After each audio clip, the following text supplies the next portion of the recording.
বিয়া কৰাই আনি পেলাই গিৰিয়েক ঘৈণীয়েক আঠমঙলা খাবলৈ গৈছে। পাহাৰীয়া বাট, মাজত এখন নদী আছে, নদীখন পাৰ হ'বৰ কাৰণে নাও এখন আছে। গিৰিয়েক ঘৈণীয়েক দুইটা আঠমঙলা খাবৰ কাৰণে নাওত উঠিছে। মাছডোখৰ পোৱাৰ লগে লগে ভয়ংকৰ বতৰ বেয়া হৈ আহিল আৰু একদম ঢৌ উঠিবলৈ ধৰিলে। ঢৌ উঠি পেলাই পানী নাৱত সোমাবলৈ ধৰিছে। যেতিয়া নাৱত সোমাবলৈ ধৰিলে, ঘৈণীয়েকজনী নতুনকৈ বিয়া হৈ গৈছে, ভয় খাইছে। গিৰিয়েকলৈ চাইছে, গিৰিয়েকৰ ভয় কোনো লেখ মাত্ৰ নাই। মিচিক মাছাক ওপৰলৈ চাই হাঁহি আছে। ঘৈণীয়েকে ভাবিছে বৰ মানসিক ৰোগী এজনৰ লগত বিয়া হ'লোঁ, আৰু তেওঁ ভাবিছে ইয়ালৈ কিবা ইয়াৰ পৰা সহায় পাম যেন ভবা নাই, লগা নাই। সেইকাৰণে নাৱত যিমান পানী সোমাইছে, ঘৈণীয়েকে নিজে পানীখিনি উলিয়াই নদীলৈ পেলাই আছে। যেন তেনটো বাচিব লাগিব, কাৰণ পানী যদি বেছি হৈ যায় নাও ডুব যাব। ডুব গ'লে দুইটাৰ মৃত্যু। এসময়ত বতৰ ভাল হ'ল, পানী অকণমান তেতিয়া তলত আছে, আৰু তেতিয়া দেখিছে গিৰিয়েকে সেই পানীকণ উলিয়াই ওপৰলৈ পেলাইছে। তেতিয়া ঘৈণীয়েকৰ মানে আৰু গৰম উঠি গ'ল আৰু ক'লে, তোমাৰ কি এইটো মানে, কেনেকুৱা মানুহ তুমি? যিটো সময়ত ইয়াত পানী সোমাইছিল, যিটো সময়ত তুমি ইয়াৰ পৰা পানী উলিয়াব লাগে, সেই সময়ততো তুমি মিচিক মাছাক হাঁহি আছা, আৰু এতিয়া বতৰ ঠাণ্ডা হ'ল, এইকণ পানীয়ে তোমাৰ কি ক্ষতি কৰিব? বুজি পাইছা না? এতিয়া যে তুমি আকৌ এইখন যে উলিয়াবলৈ ধৰিছা। গিৰিয়েকে একো কোৱা নাই, কাৰণ জংঘলৰ বাট, আগতে তেওঁ এখন তৰোৱাল কঁকালত লৈ যায়। ঘপককৈ তৰোৱালখন উলিয়াই ঘৈণীয়েকৰ ডিঙিৰ ওচৰত ঘূৰাই আছে। এইবাৰ ঘৈণীয়েকৰ হাঁহি উঠি গ'ল। ঘৈণীয়েকে মিচিককৈ হাঁহি মাৰি দিলে। এতিয়া গিৰিয়েকে সুধিছে যে তোমাৰ ডিঙিৰ ওচৰত মই তৰোৱাল ঘূৰাই আছোঁ, তোমাৰ ভয় লগা নাইনে? তুমি যে মিছাই হাঁহি আছা। তেতিয়া ঘৈণীয়েকে কৈছে, মোৰ ভয় নাই লগা। কিয়? কাৰণ মই জানো তুমি মোৰ স্বামী, গতিকে মোৰ কেতিয়াও তুমি অহিত চিন্তা কৰিব নোৱাৰা। তোমাৰ ওপৰত মোৰ বিশ্বাস আছে, তুমি মোৰ স্বামী। সেইকাৰণে যদিও তৰোৱাল উলিয়াইছা, মই জানো যে মোক তুমি কাটিব নোৱাৰা। তেতিয়া গিৰিয়েকে কৈছে, তোমাৰ মোৰ ওপৰত যিটো বিশ্বাস স্বামী হিচাপে, মোৰো মোৰ স্বামীৰ ওপৰত একে বিশ্বাস যে সেইজনে মোক কেতিয়াও অহিত মোৰ চিন্তা কৰিব নোৱাৰে। আৰু যদি তেওঁ মোক মাৰি নিওঁ বুলি ভাবিছে, তেতিয়াহ'লে মই আৰু তাত চিন্তা কৰি লাভ নাই। যদি তেওঁ মোক লৈ যাওঁ বুলি ভাবে, তেতিয়াহ'লে কোনোবাই ৰাখিব পাৰিব নেকি?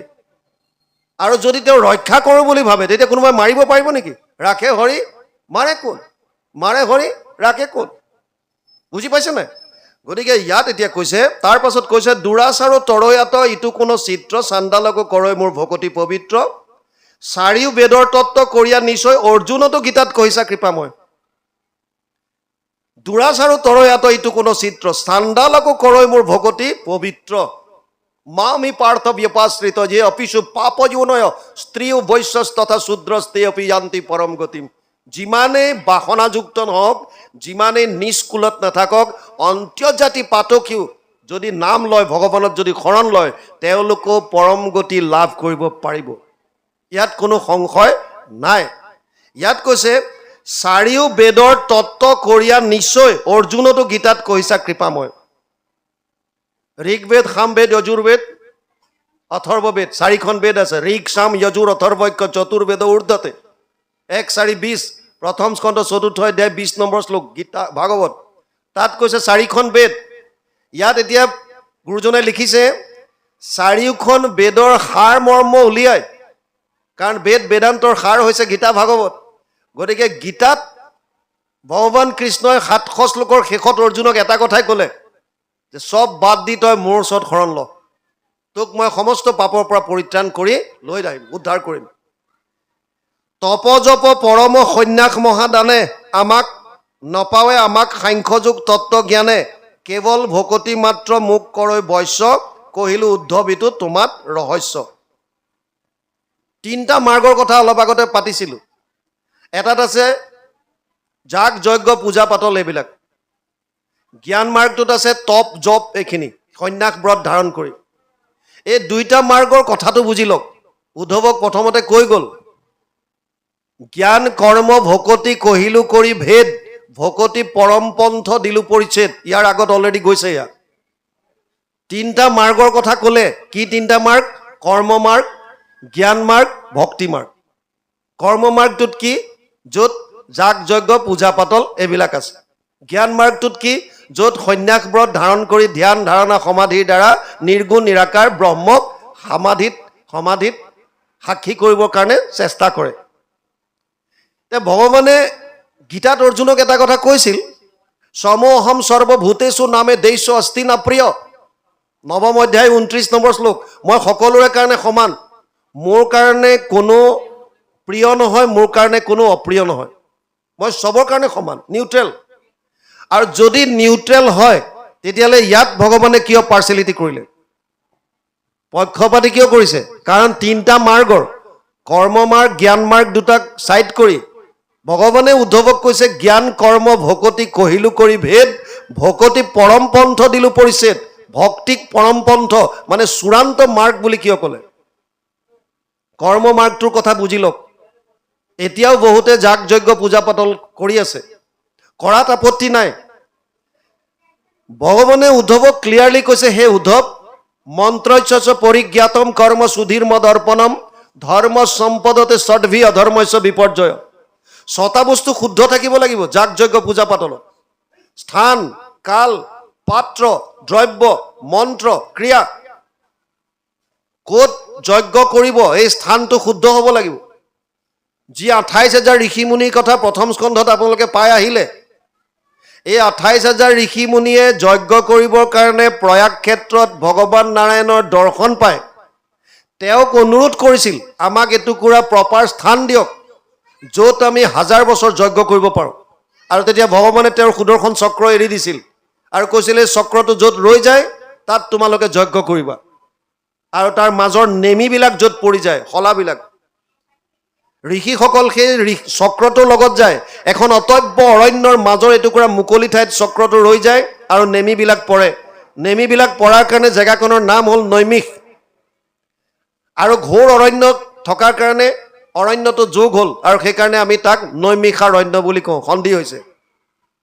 স্থান, স্থানৰ কাৰণে তেনেকুৱা। জনক আদি ৰজাই 12 বছৰ নিজে হাল বাই যজ্ঞৰ স্থলী নিৰ্মাণ কৰিছিল। এনেকৈ হাল বাই থাকোঁতে শিয়লিত সীতাক পাইছিল। গতিকে য'তে ত'তে যজ্ঞ কৰিলে নহ'ব, তাৰ কাৰণে প্ৰপাৰ স্থান নিৰ্মাণ কৰিব পাৰিব লাগিব। দ্বিতীয় হৈছে কাল, সময়। কেইটাত যিটো সময় দিছে সেই সময়টোত যজ্ঞটো বা পূজা পাতলখিনি হৈছেনে নাই? আপুনি মই যে বাচি আছোঁ, আমাৰতো সময়মতে নহয়। আজিয়ে ধৰক, এতিয়া মই বিশ্বনাথ চাৰিআলিৰ পৰা 250 কিলোমিটাৰ ড্ৰাইভ কৰি আহি পাই গ'লোঁ, 11টাত দিছিলোঁ সময়, কিন্তু 11টাত নাই হোৱা। ধৰক প্ৰায় 12টা বাজি গ'ল, এঘণ্টা লেট। কৰ্মকাণ্ডত এইটোত আপুনি এক্সকিউজ নাপায়। এইটো কিয় বাচি আছে? ভক্তি মাৰ্গত মহাপুৰুষ মাধৱদেৱে কৈছে, হৰি নাম কীৰ্তনত নাহি স্থান কাল পাত্ৰ নিয়ম সংযম একো বিধি। এইটো কাৰণে বাচি আছে। নহ'লে 11টাৰ ঠাইত 12টা কৰিলে একো ফল নাপালেহেঁতেন। এইটো নামৰ কাৰণে পাইছে, ভক্তি মাৰ্গৰ কাৰণে পাইছে। পূজা পাতল যাগ যজ্ঞত এইটো নহ'ব। সময়ৰ কাম যিটো সময়ত হ'বই লাগিব। বুজি পালেনে? পাত্ৰ, তাত যিখিনি অংশ লয়, দ্ৰব্য, যিবিলাক বস্তু তাত ব্যৱহাৰ কৰে। জ্ঞানীসকলে কয়, যজ্ঞত ব্যৱহাৰ হোৱা যিটো ঘি, এই ঘিটো নিৰ্মাণ কৰাৰ প্ৰাক মুহূৰ্তত গাইজনী যেতিয়া দহন কৰে, তাৰ কাৰণে মন্ত্ৰ বেলেগ আৰু তাৰ নিয়ম বেলেগ। সেই গাখীৰ আনি পাত্ৰত যেতিয়া গৰমাব, তাৰ নিয়ম বেলেগ, তাৰ মন্ত্ৰ বেলেগ। তাৰ পৰা খৰ কাঢ়ি লৈ পেলাই আকৌ পিছত তাক মথন কৰি যেতিয়া ঘিলে ৰূপান্তৰ কৰিব, তাৰ কাৰণে নিয়ম বেলেগ, তাৰ মন্ত্ৰ বেলেগ।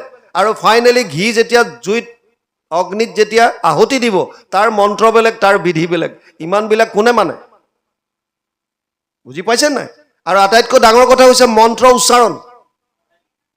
সংস্কৃত শব্দ যদি উচ্চাৰণ প্ৰপাৰ নহয়, তেতিয়াহ'লে নমতাই ভাল। কোনো জৰুৰী নাই। আপুনি অসমীয়াত ক'লেও বুজি পাই যাব। ভগৱান চব জানে, তেওঁ সৰ্বজ্ঞ, চব জানে তেওঁ। আপুনি বোলে মই অসমীয়াত কৈছোঁ, তেওঁ বুজি পাব নাই। মই কাৰ্বি ভাষাত কৈছোঁ, তেওঁ বুজি পাবনে নাই। মই মিচিং ভাষাতে কথাটো পাতিছোঁ, তেওঁ বুজি পাব নাই। চব পায়, সৰ্বজ্ঞ তেওঁ। আপোনাৰ ভিতৰতে আছে, আপোনাৰ ভাৱ চব জানে, অন্তৰ্যামী ৰূপে আছে। সংস্কৃততে মাতিব লাগিব বুলি কথা নাই। যদি মাতে, প্ৰপাৰ সংস্কৃত উচ্চাৰণ কৰিব লাগিব। মন্ত্ৰত যদি খেলি মেলি হয়, তেতিয়াহ'লে যাজকৰ ভয়ানক বিপৰ্যয় ঘটিব পাৰে। ষষ্ঠ স্কন্ধ বৃত্তাসুৰ বধত তস্তামুনিয়ে যজ্ঞ কৰিছিল। উদ্দেশ্য আছিল ইন্দ্ৰক বধ কৰা বৃত্তাসুৰৰ হাতত। কাৰণ পিতেক বিশ্বৰূপক ইন্দ্ৰই বধ কৰিছিল পূৰ্ণ আহুতিৰ সময়ত য'ত ক'ব লাগিছিল ইন্দ্ৰ শত্ৰু নিধন হওক ক'ব লাগিছিল কি ইন্দ্ৰ শত্ৰু নিধন হওক মুখৰ পৰা ওলাল ইন্দ্ৰৰ শত্ৰু নিধন হওক মন্ত্ৰত ইন্দ্ৰস্য শত্ৰু ষষ্ঠী বিভক্তি লাগিল ইন্দ্ৰস্য শত্ৰু মানে ইন্দ্ৰৰ শত্ৰু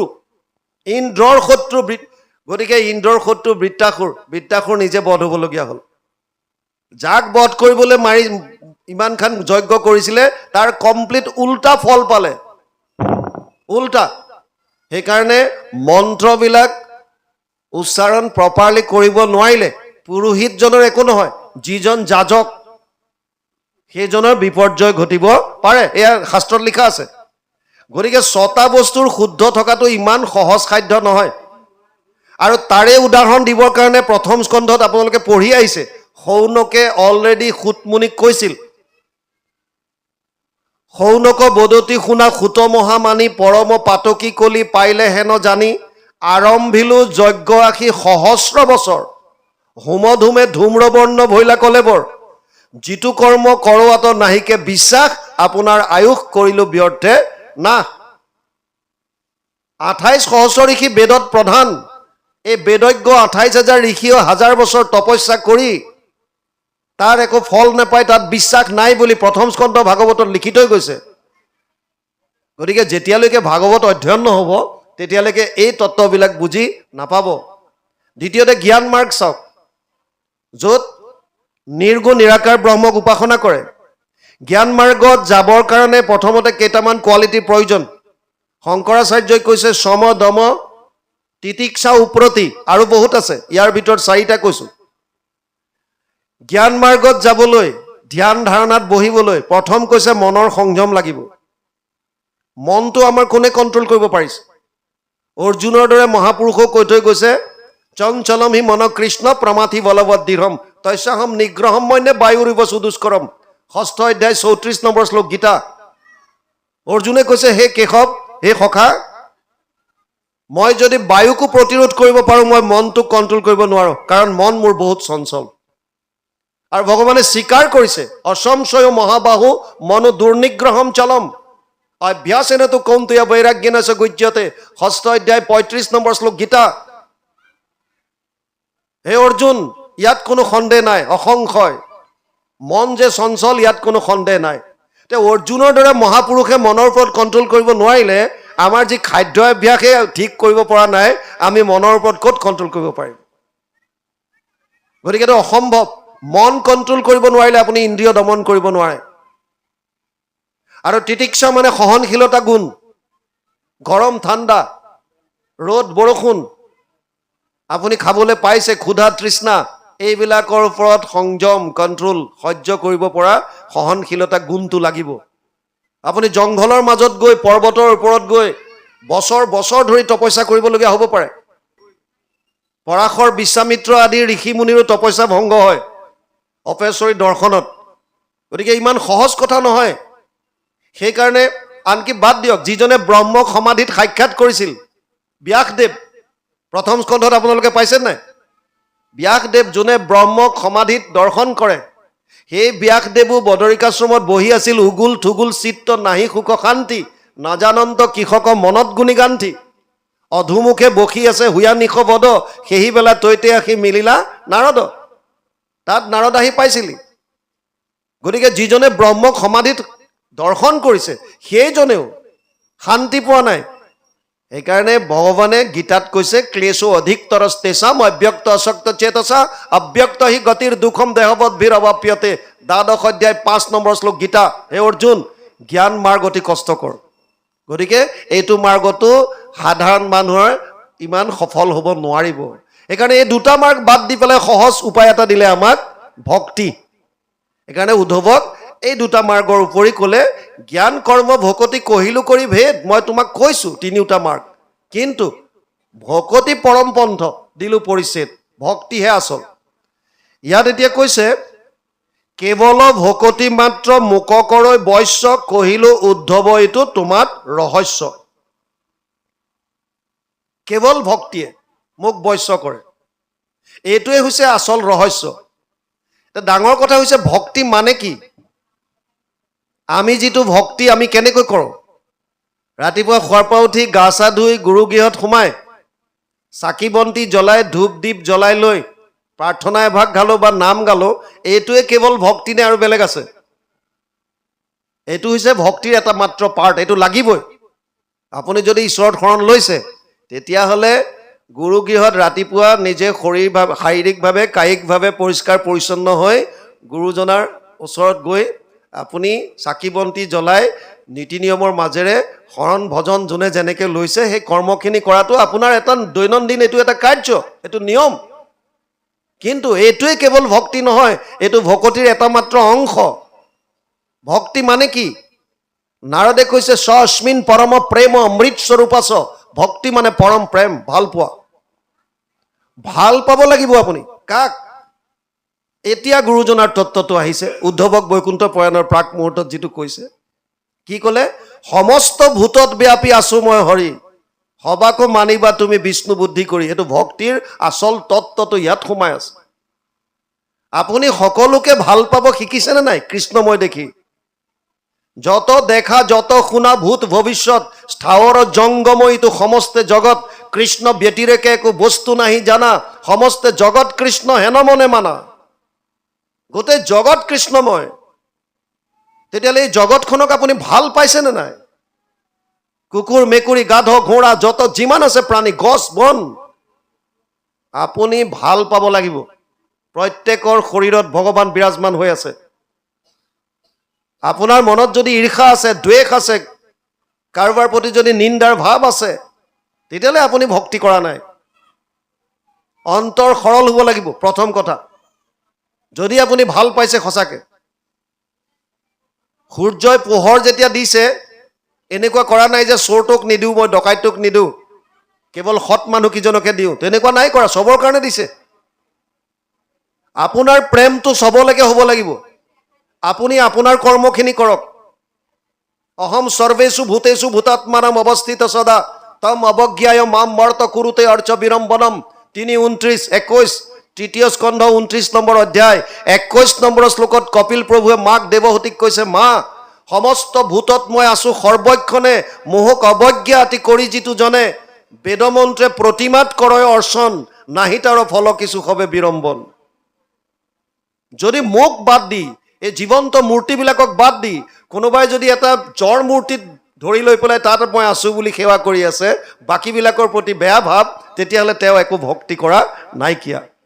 সেইকাৰণে কৃষ্ণক যদি ভক্তি কৰোঁ বুলি ভাবিছে, সমস্ত প্ৰাণীৰ প্ৰতি, গছ বন লতা তৰু তৃণ যত যিমান আছে সকলোৰে প্ৰতি প্ৰেম ভাৱ আহিব লাগিব, ভক্তি। বুজি পাইছেনে?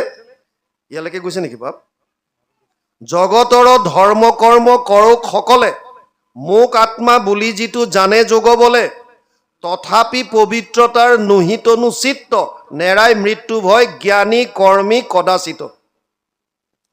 ইয়াত ক্লিয়াৰ কাট কৈছে, জ্ঞানী মানে যিখিনি জ্ঞান মাৰ্গত গৈছে, কৰ্মী মানে যিখিনি কৰ্ম মাৰ্গত গৈছে, এওঁলোকে কেতিয়াও মৃত্যুৰ হাত এৰাব নোৱাৰে।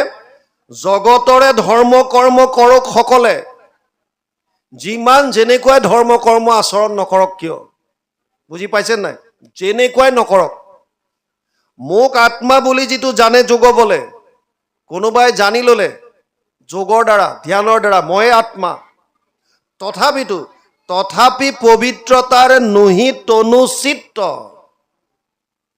তথাপিও তাৰ কায় আৰু মন শুদ্ধ নহয়, পবিত্ৰ নহয়। আৰু যদি তনু মন চিত্ত, যদি তনু আৰু চিত্ত মানে কায় আৰু মন যদি শুদ্ধ নহয়, তেতিয়াহ'লে নেৰাই মৃত্যু ভয় জ্ঞানী কৰ্মী কদাচিত, কোনো কালে তেওঁলোক মৃত্যুৰ পৰা হাত সাৰিব নোৱাৰে। যাগ যজ্ঞ পূজা পাতলৰ দ্বাৰা এটা জীৱক শাস্ত্ৰৰ মতে স্বৰ্গলৈকে পঠাব পাৰে। স্বৰ্গলৈকে তেতিয়ালৈকে থাকিব যেতিয়ালৈকে তাৰ পুণ্য থাকিব। তে ত্বম ভুক্তোৱা স্বৰ্গলোক বিশালম ক্ষীণে পুণ্যে মৰ্তলোকম বিশন্তি। নৱম অধ্যায় 21 নম্বৰ শ্লোক গীতা। তেতিয়ালৈকে স্বৰ্গত থাকিব যেতিয়ালৈকে তাৰ পুণ্য সঞ্চিত হৈ আছে। আকৌ পুণ্য ক্ষয় ভৰিলে পুনু নৰকত মজৈ, 84 লাখ জুনি আকৌ ভৰিব লাগিব। ইয়াত কৈছে এতিয়া ইয়ালৈকে গৈছে নেকি তথাপি পবিত্ৰতাৰ নহি তনুচিত্ত নেৰাই মৃত্যু ভয় জ্ঞানী কৰ্মী কদাচিত যিখিনি জ্ঞান মাৰ্গত গৈছে বা কৰ্ম মাৰ্গত গৈছে তেওঁলোকে মৃত্যুৰ ভয়ৰ পৰা হাত কোনোদিন এৰাব নোৱাৰে যেতিয়ালৈকে কৃষ্ণত একান্তভাৱে শৰণাগতি হৈ ভক্তি নকৰে ভকতি মানে প্ৰেম প্ৰেম মানে সমস্ত প্ৰাণীৰ প্ৰতি কৃষ্ণময় বা বিষ্ণুময় ভাৱ ইয়ালৈকে গৈছে কৃষ্ণ